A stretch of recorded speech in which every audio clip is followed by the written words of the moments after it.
Entre 10 et 15 euros le litre en magasin, à ce prix-là, ce n'est pas du lait de vache, mais du lait de jument de trait.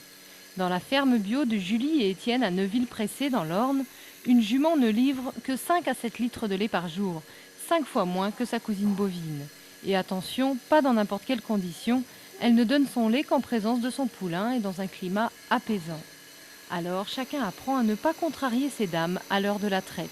Si la relation avec la jument n'est pas bonne, entre le trayeur et le cheval, si le cheval n'a pas confiance, n'a pas compris ce qu'on attendait de lui, il n'y a rien qui se passe. Et donc, parce que naturellement, une jument, elle fait du lait pour son petit. Elles ont leurs petites habitudes.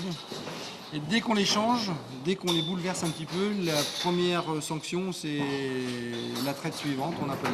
Un lait reconnu pour ses qualités proches de celles du lait maternel. Sa composition ne permet pas de le transformer en fromage, mais il est convoité pour sa digestion facile et son goût noiseté, et surtout ses vertus thérapeutiques. Aujourd'hui, après 2 ans d'exploitation, Étienne et Julie embauchent 3 salariés et vendent leur lait pasteurisé à la ferme dans plus de 180 magasins. Un lait recherché mais très fragile. Le lait de jument donc est un produit très instable, et ce qui fait que donc dans l'heure, s'il n'est pas traité, il s'oxyde et il devient inconsommable.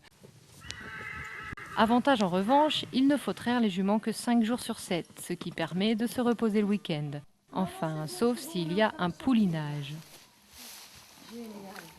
La ferme n'abrite pas moins de 130 juments, poulains et étalons, mais Julie ne s'en lasse pas. Je n'arrive pas à m'expliquer ce qui pousse ces animaux qui pourraient vraiment être des tueurs à être d'une aussi grande gentillesse et d'une aussi grande bienveillance à l'égard des hommes. Voilà. Le prix lui reste moins abordable que les juments. Étienne et Julie espèrent fédérer d'autres agriculteurs autour d'eux pour monter une petite laiterie localement et baisser les coûts de production.